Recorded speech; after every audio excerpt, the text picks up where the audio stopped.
La la la la la la la, life is wonderful. La la la la la la, life goes full circle. La la la la, life is wonderful. La la la la. This is a video about how certain women have been marginalized in Burma, and it focuses on women who have to raise one or more children on their own as a single parent.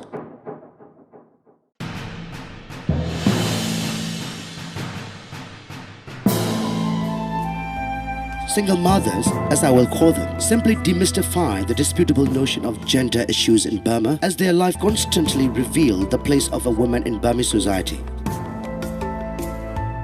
I will try to argue in this video and study that the Western understanding of gender being socially constructed is not applicable in many Burmese cultural contexts.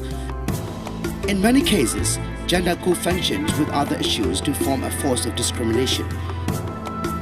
And I argue that viewing the Burmese woman life through the lens of Western gender theories could bring only half the truth to the game, and sometimes such practices even obscure the reality of the injustice that women have suffered throughout history. This video comprises a set of evidence to support this argument.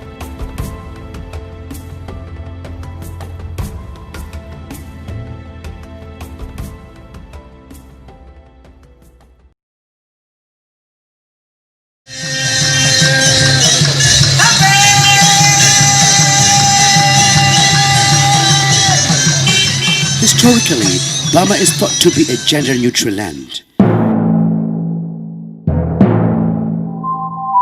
There has been a strong perception that Burmese women have always enjoyed an equality of status, rights and opportunity. There are studies which claim that Burmese women possess the highest social status.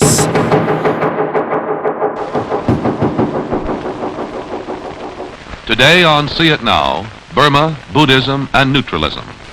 The Burmese woman is completely emancipated, both politically and socially, keeps her maiden name and property. Polygamy is legal, but as barrister Dormaya Thane told the American Women's Club of Rangoon, you do understand that we recognize polygamy, and so a man is entitled to have as many wives as he can support. But thank heaven we have this high cost of living, and there are not many women, you see, who aspire to being in the harem. Since prehistoric times, we have always enjoyed an equality of status, rank and opportunity with the men. And unlike the Chinese or the Indian neighbors, we have never been the chattel of a Burmese man. This popular view of hagiography on Burmese women has remained mainstream for many years, despite its reliance on the writings of many white men who came to Burma. Later, post-independence governments, especially the military juntas, take advantage of these views and they inculcate positive and powerful images of Burmese women with the help of many educated women and powerful intellectuals who inherited the discourses that symbolize the emancipated Burmese women. The opening of annual meeting of Myanmar Women's Affairs Federation was held at MWAF building in Naypyidaw Wednesday. Honorary patrons of the MWAF, President's wife Dr. Kim Khin-win, Vice President wives Dr. Nan Shui-mo and Dr. Amy, Union Ministers, Deputy Ministers, patrons of MWAF, and members and officials of MMCWA attended the ceremony.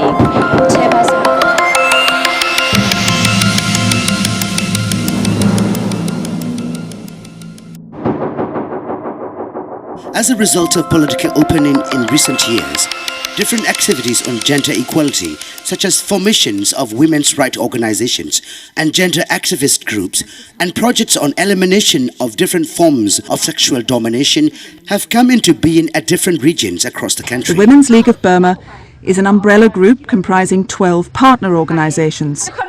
You know, one slogan we usually said and use, no women, no peace. So as peace is a must, and it is important for women to participate in this peace-building process. Stand up for your right. Get up, stand up. Stand up for your right. Get up, stand up. Stand up for your right. The traditional high status as it portrays the positive image of Burmese women has been inherited in creating the picture of prosperous Burma by different governments, especially the military gender. Beside this very inheritance, certain literatures describe Burmese girls as total sexuality and infantilize them as ignorant and yielding to a higher masculinity. For instance, George Orwell in his poem Romance wrote, "When I was young and had no sense, in far off Mandalay, I lost my heart to a Burmese girl as lovely as the day. Her skin was gold, her hair was jet, her teeth were ivory. I said, for 20 silver pieces, maiden, sleep with me. She looked at me, so pure, so sad, the loveliest thing alive." And in a lisping virgin voice stood out for 25. In 2010, the British historian Ronald Haynes reported in his book, Understanding the Emperor, Burma had the reputation of being a marvelous place for rest and recuperation. The girls were cheap and sensuous. In his 1879 British Burma and Its People, Charles Forbes wrote, "Though the inferiority of the softer sex is a point that has never been disputed, in Burma, women enjoyed a much freer and higher position than elsewhere in the East. Indeed, in some matters they have attained rights that their sisters in England are still seeking to obtain, or have only lately gained." Another comparison was made by the famous James Scott, well known by his Burmese pen name Shwe Yo, in his The Burman. Burmese maidens enjoy a freer and happier position in any other Eastern country, and in some respects are better off even than the women in England. The worst of all is his idea about King Thibaw, who lost the country to the British.